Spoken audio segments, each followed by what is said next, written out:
Hi guys, welcome back to another video. This is the first video of 2023. I'm making a handful of videos for this month and I'm excited to do this. This video is about my 2022 film camera haul from garage sales. Over the past year, I went to a lot of garage sales, asked around, picked up a handful of film cameras. I picked up 13. There might have been a couple more, but I'm going to talk about 13 different ones today that I picked up. I want to talk about the price that I got them at, and then I also want to talk about what I could sell them for if I chose to flip them.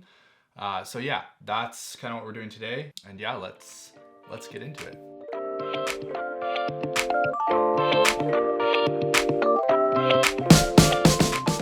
So first up, we have the Fujica ST701 with a 55mm 1.8 lens.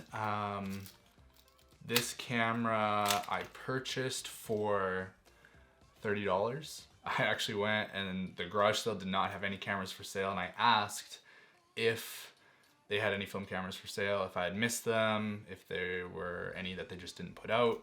I did that a lot this year, and they said no, and then we chatted a bit more and they're like, oh, actually there's that one down in the basement. And so yeah, I got this for 30 bucks. Apparently still works. None of these cameras I've actually tested yet. I've been shooting with like a select couple film cameras this year, and so I haven't ran film through any of these, but it's like, it's a bit dirty. It's in pretty good condition, little dent there. Lens is clean, no fungus, nothing like that. Made in Japan by Fuji Photo Film. These go for anywhere from 70 to 90 bucks on eBay. So yeah, I think I got a good deal. I don't know if I'm going to be flipping all these or if I'm going to keep them and collect them. I don't know, but I spent not that much money over the course of this past year on these, so I'm just psyched to have them. Next up is the Yashica FX7. This also comes with the 42 to 75mm lens, f3.5 to 4.5. So it's a zoom lens.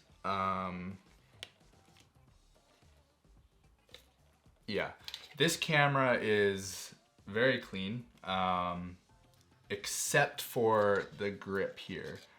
The grip tends to wear, and it's like this faux leather weird wrap that the camera has. And if you look up this camera on eBay, all it is like aftermarket replacement wraps for the body, because it just deteriorates. I think that's probably a common problem. But other than that, Japan, like, insanely clean, very, very clean, except for that grip. I paid 35 bucks. They go for about 50 bucks with this lens. So not a crazy deal, but a good price nonetheless. And yeah, I have no doubts that this one works, and it probably works very well. It's very, very clean. So yeah, happy with this one. I like the older metal style cameras. I think they look cool, and yeah, it's just it's a nice fun thing to add to the collection. So yeah, pumped on this one. Next up is the Konica ZUp 135. I paid 20 bucks for it. They go for about 60 on eBay. It's a zoom point and shoot. It works, I think. This one is a little bit sticky. The electronics are a little bit sticky, a little bit delayed, so there's probably some connection problems on this one. Got this one from a garage sale, driving home from the lake this summer, stopped, the garage sale had shut down. The guy came out and I said, is there anything, is it open? He said, oh, we just closed for the day. I said, I'm looking for film cameras. He said, oh, I might have something in the basement. So another thing that was not listed or put out for a garage sale, but nonetheless they had it, and yeah, he sold it to me for 20 bucks. Probably not a great buy, just because it seems like the electronics are not 100%, but I don't know, made in Japan, Konica, I don't know, it's a cool little camera, but yeah, I might have to take it apart see if there's any issues with like the connections. But yeah, so there's that. Next up, we have the Fuji DL120 and DL90. A couple little point and shoots. I got these both for like $1, and yeah, they're very plasticky point and shoot. The battery door's like a little bit busted on the DL120. It's a little bit cracked, but these sell for anywhere from 10 to 30 bucks. So not anything crazy. Made in Indonesia. They got a flash, they're point and shoot, autofocus, and I think they're just 35 mil lenses. So yeah, these are cool. Again, very cheap, but just kind of fun, and for $1 you can't go wrong for even just like a display piece. So yeah, they're pretty cool. Next up is probably the best buy of the year. I got a Canon AE1, not the A1, not the AE1 program, but the AE1. Very clean, very clean, with a 50 mil 1.8 on it. Yeah, just a very clean body, no dents, no scratches, a little bit dusty, but yeah, I paid 50 bucks for this. And these go anywhere from 300 to 400 bucks with this lens on it. Another example of going to a garage sale, not finding any cameras, asking if they had any. The lady says, I actually might have one, and she goes and finds it in the house, tells me to make an offer. I said 50 bucks. And she said, that sounds fair to me, which, yeah, thought it was definitely a good deal. And this is probably one I'll keep. Yeah, came with a bag and everything. So really clean, really nice. Probably the best purchase of this whole year for film cameras from garage sales. But yeah, it just goes to show that you should definitely ask if people have cameras, because that was a lot of these. It was me just asking and then like remembering they had something in the basement. So yeah, AE1 Canon. Next up is Canon SureShot Zoom S and a Pentax Zoom 90 WR.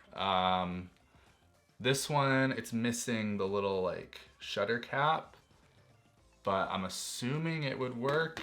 This one is in pretty good condition. A little more plasticky, but yeah, they look good. Pentax one's definitely more heavy duty, but they're cool looking camera body. This one, again, arrived at a garage sale, asked if they had any cameras because they didn't out on the benches. The guy said, oh, let's go to the house. And so he took me to the garage and he found these 2 cameras that he just remembered seeing the other day, and he ended up just giving them to me. So $0 here. The Canon goes anywhere from 30 to 50, and the Pentax goes anywhere from 30 to 150. So yeah, cool little gift, and really nice of the guy to just give them to me. So I might have to try these ones. The Pentax one is really intriguing to me. It's just a very cool looking camera, and it's got like infrared remote control on the side. So I'm assuming for just like a wireless remote, you can trigger the camera. So that's cool. But yeah, so those were another 2 that was a really happy day, and just asking.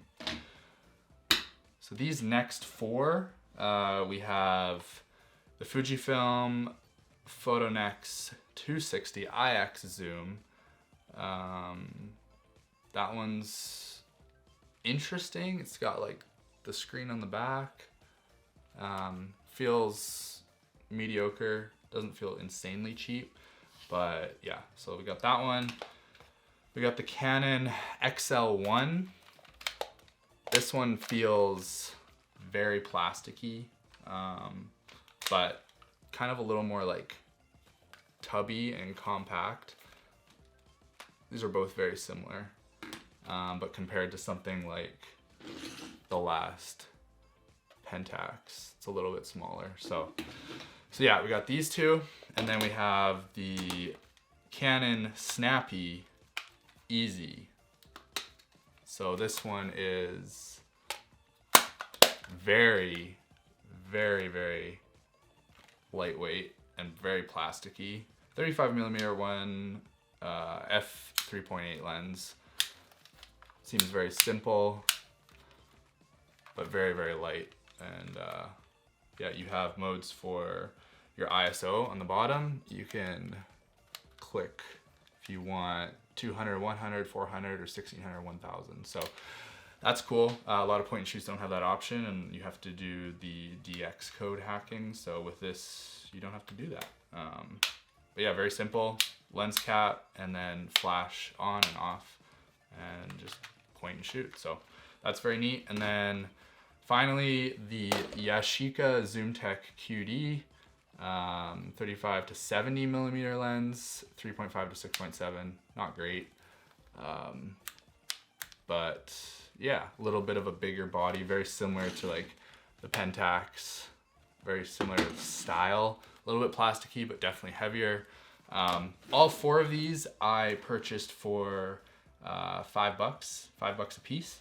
This one, the Snappy, goes anywhere from 20 to 40, so that was like the highest value one that I got out of the bunch.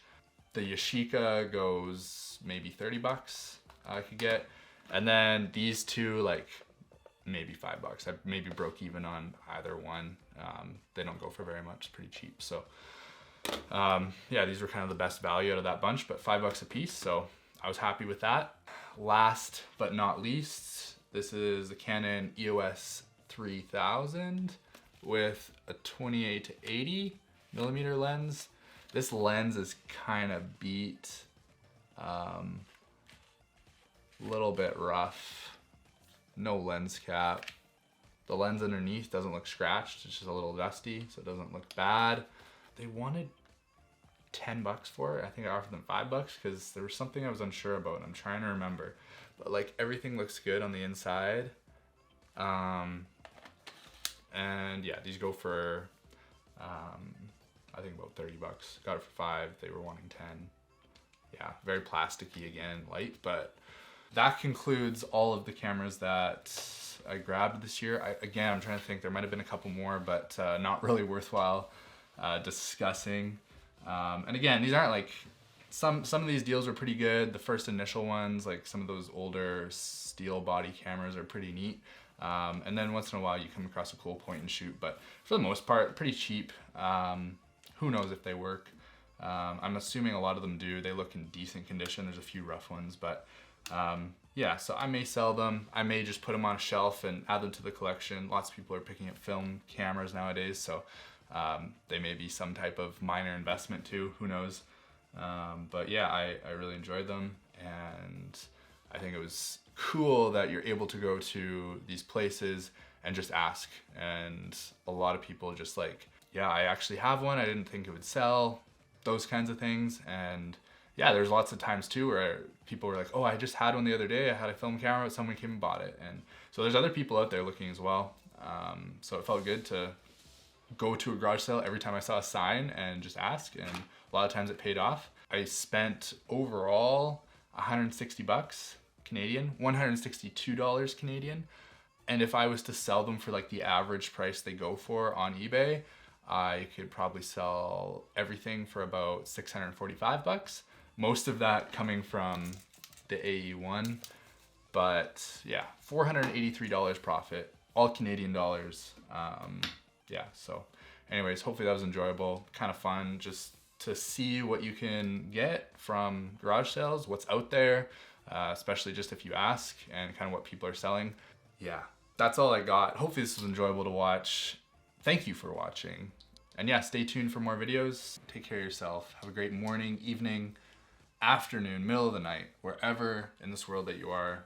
Stay safe, take lots of photos, and leave a comment below if you want to see my setup for scanning film. It's a really, really cheap setup, really budget friendly, and I've gotten pretty good results from it. So let me know if you'd like to see that. I've been shooting a lot of film this summer, and yeah, I'd like to maybe make a video with that, but leave a comment, let me know. So yeah, thanks for watching. Have a great day. Take care. Bye.